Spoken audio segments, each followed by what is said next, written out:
Chapter. Before it starts, I want you to know that I don't own the story or Game of Thrones. If I did, maybe it would have ended with another king on the throne. 1. Crypts of Wolves. Chapter text. My watch has ended. That was the last thought Jon had after trying to call for his wolf. That call was a plea more than anything. A hope. That ghost would come with help so he could go fight for his sister. To defend the watch from the Boltons. It was a fancy to think it would have been fine. That he could have fought to save his sister, to avenge his family. It didn't matter at this point. My watch had ended. At this point there should be peace. Jon got his nightmares instead. He got a trip to the crypts of Winterfell. It was almost the same nightmare that haunted him most of his life. So, this is death. A reminder of the place I never truly belonged. He could see the old ironwood door before him leading to the crypt. Jon didn't want to go down there, not in death. It might have been fine if he were a Stark, but that's the one thing the crypts always reminded him of. I'm not a Stark, I never have been. Not even in death. Though Jon's opinion didn't matter in this nightmare. It never did when the doors opened. Jon didn't want to go in, but he had to. Jon felt his body move towards the crypts. Jon also tasted blood in his mouth. It felt different to normal though. It was like he was on all fours. Looking down he could see white paws. He was ghost. A dire wolf has more rights to be in this castle than I do. Jon had come to terms with his bastardry, but the longing to be a Stark never left, not truly. Walking down the steps brought him closer to the dim lights in front of each Lord and King of Winter which lit the crypt. It was unnerving to see it all lit. One normally had to walk with a torch to see the statues of the former Starks of Winterfell. He walked past them all, Brandon the Burner, Brandon the Shipwright, Cregan the Old Man of the North, Theon the Hungry Wolf. They would be all there, stretching from Brandon the Builder to Grandfather Ricard, Uncle Brandon, and Aunt Lyanna. Jon doubted that this nightmare would be kind enough for Father and Rob's statues to be there. It would have saddened him, even though it was their rightful place. Jon tasted blood again. They didn't truly deserve to be there as young as they were. He walked aimlessly through the crypts looking at each Stark, growing older as he walked when heard them. It was the voices that had always marked the end of his dreams. When life afforded him the luxury of waking up, he could hear the voices of Rob and Father, sounding like they were at a feast. He'd heard it before, as if they were calling him to join, but he knew he didn't belong. It went dark, but he kept walking. It was all that was allowed. The voices got louder and louder as he walked closer. Jon couldn't hear what was actually being said though.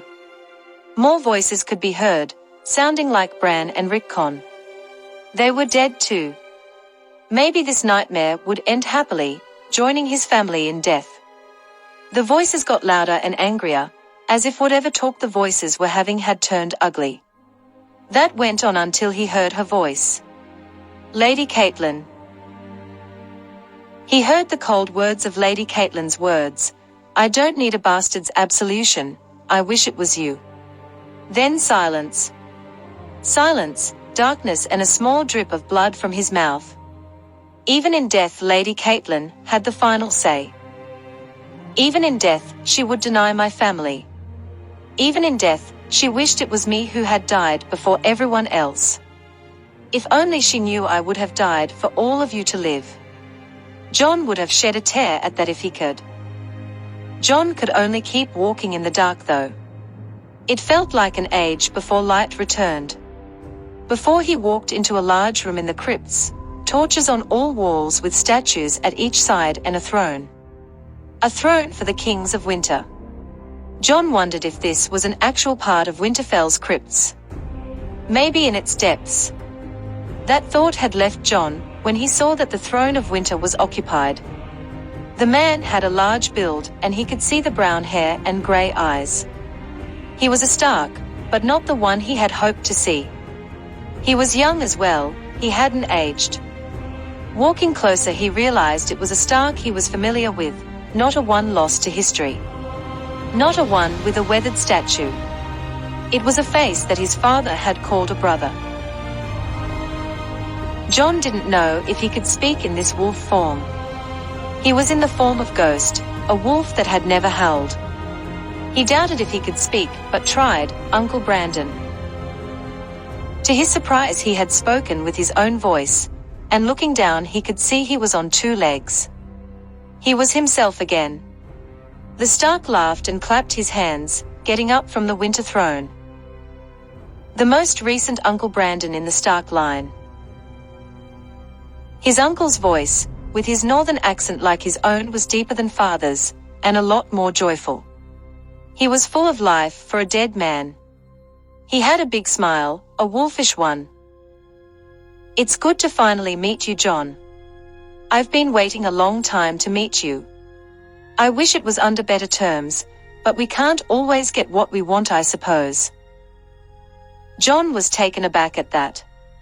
He hadn't expected him to say that. It was sincere though. Jon could feel that. "I'm not sure how else we could have met Uncle Brandon." Brandon laughed. "You're right, we could only ever meet in death. I'd just hoped we'd have gotten to meet with you old and grey, dying happy." Brandon stopped for a moment, his face falling into a scowl. "Not betrayed by your own men, for doing what was right for the North. And the Watch. For doing what was right." Jon didn't think someone had said that. He had thought he'd have been branded an oath-breaker in death. A black bastard who had forsaken his vows. Vindication wasn't something Jon thought death was going to give him. "You know nothing, Jon Snow. Why are we here? What is this?" Jon asked. Brandon's smile returned a bit, though his eyes looked serious. He looked like father in that moment. "As to what this is, well, to you this has been your nightmare, the so-called proof that you're not a Stark. For me, and every other Stark of Winterfell, it's a place where long-dead Starks hold a connection to the living. It's a place to impart knowledge. In life and in death, with each statue and spirit of the Starks. You usually only see it in your dreams. You know the words of the North. The North remembers," Jon said solemnly. It was a strange comfort to say those words. A constant even in death. Brandon's smile grew, but the eyes were fixed on him. "Exactly, my boy. The North remembers. That is why we're here. The North needs reminding, and I'm here to help you with that, Jon. The North has been bled by Southerners, Freys, damn Boltons, and the others are coming. But I'm dead. How am I to help as a corpse? I failed when I was alive," Jon said sadly. Brandon laughed. "You are dead for now. But the old gods have decided to speak on that matter though. Once this is over, you'll be returned to life, a matter of hours since the act. Not like those creatures that the others make, and not like the ones those red priests make." He stopped for a moment and looked hard at him. "You'll have the life you had before. The scars from the knives will remain, but it'll show your watch has ended. The North needs reminding, and you're the son of House Stark to do it, Jon." That was a shock to Jon. He was to be returned to the living. He wasn't sure he wanted to though. But why me though? Why not my brothers instead? Why not Robb? Why not a trueborn Stark? Brandon cursed, "Damn Tully bitch." The words seemed to echo throughout the crypt, like a battle cry. Brandon looked at him again. "Jon, you're the only man of House Stark to do it. Robb is too far gone, and made too many mistakes in the South. Sansa and Arya are spread to the winds, both forgotten who they are. And Bran and Rickon are too young. Jon didn't understand how his uncle could have this much faith in him. Brandon then gave a sly smirk. Besides, Bran and Rickon are alive, so I think bringing them back from the dead is a bit pointless. I'm surprised you didn't realize that from your wolf dreams. They were alive. It couldn't be.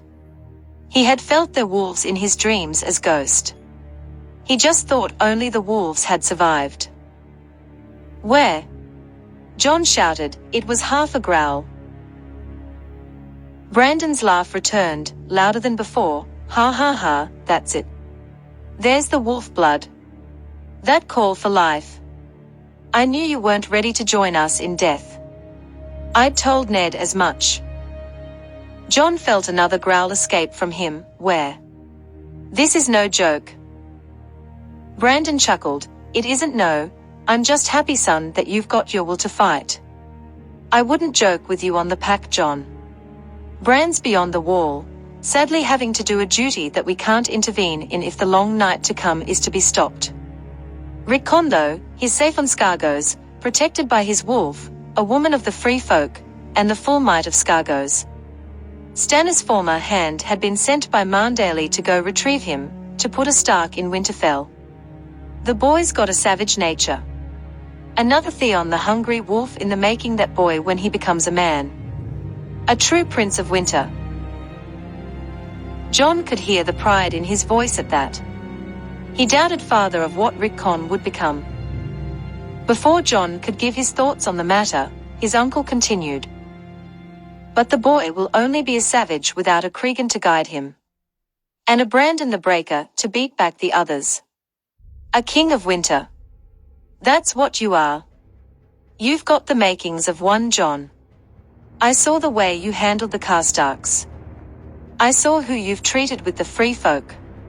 Hells, I saw what you did with Mance's child. And your advice to Stannis was more than sound. A damn shame he didn't listen and only marched with the Karstarks, his sell swords and Southerners, or he would have won.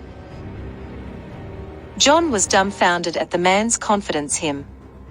The man spoke with more certainty than anyone before him. He didn't know who it could be true given the circumstances. But I died for all of that. How can I be Cregan come again if all that I did got me killed? He bellowed into the hall, the noise bouncing off the winter throne and the statues. Jon could taste the blood in his mouth again. He went to wipe his mouth of it instinctively. Brandon simply shrugged, then put a hand on his shoulder. You're right there. You just didn't trust your instincts, Jon. You didn't listen to Ghost. You're a warg and an extension of each other. You'll have to trust that when you get back, mind when you do come back, you'll feel a lot more wolfish. It'll be natural to follow that instinct in your bond. Jon didn't know if that was true. He'd had trouble with that gift of his. You know nothing, Jon Snow. Am I in Ghost now? Jon asked, feeling he was right. Brandon grinned. Most of you is. It's why you keep getting spurts of blood out your mouth. Tormund, Val and Ed let him out. He or both of you have been savaging those who murdered you. He's guarding your body from the Red Witch and the Queen, with the rest of the free folk and brothers of the Watch. When you get back, you'll be taking some of that wolfishness with you. Give you that instinct to take back the North. You really think I can do it, don't you? Jon stated. It was hard to refute that his uncle was lying. Brandon nodded, his face turning grim like his father. That I do, Jon. It takes a hard man to lead the North. My father was that in most regards, though blinded by southern ambitions. I was too wild and Ned was too honor-bound from living with the Arryn Lords. That honor hurt Robb in the end. Ned inspired loyalty, but, in some ways, he forgot that our way is the old way. The North needs Starks of old. Kings in the North and kings of winter. And who better to bring that back than a Snow of House Stark who knows the pain of death? Father never said much about his siblings, barring Benjen. but he did say Brandon was a charmer. Jon couldn't help but agree with that. He knew how to sway people. Jon nodded at his uncle. "Then I'll do it, Uncle Brandon. Winter is coming." Brandon's face lit up again.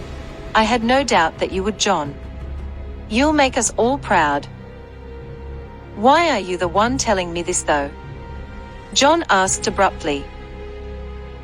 Brandon turned grim again. "Well, I know Rob and Ned would have spoken to you. But to talk with the living in dreams and these unique circumstances, their bones need to be at Winterfell. They do say they are sorry though. That much they told me.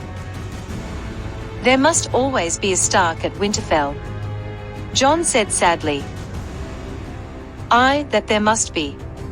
But the more important reason is because I wanted to meet my son before Ashara Dane. I've wanted to meet you for a long time." If Jon had had a beating heart in this crypt, it had stopped. "You know nothing, Jon Snow." "I'm sorry to be blunt there, Jon. I always have been." "Why did he lie?"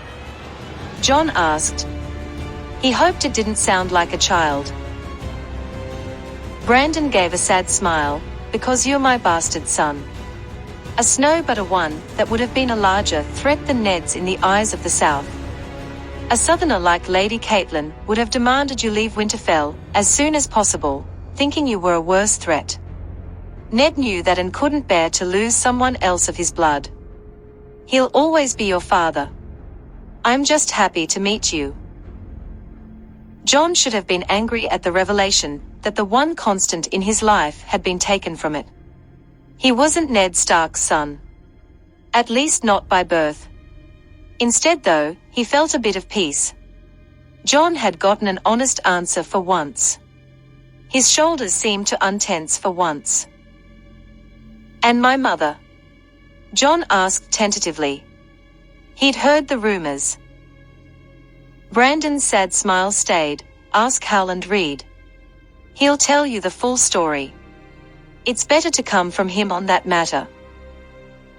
There was a moment of silence between the two in the crypts, oddly peaceful for Jon. He'd rarely gotten that in life.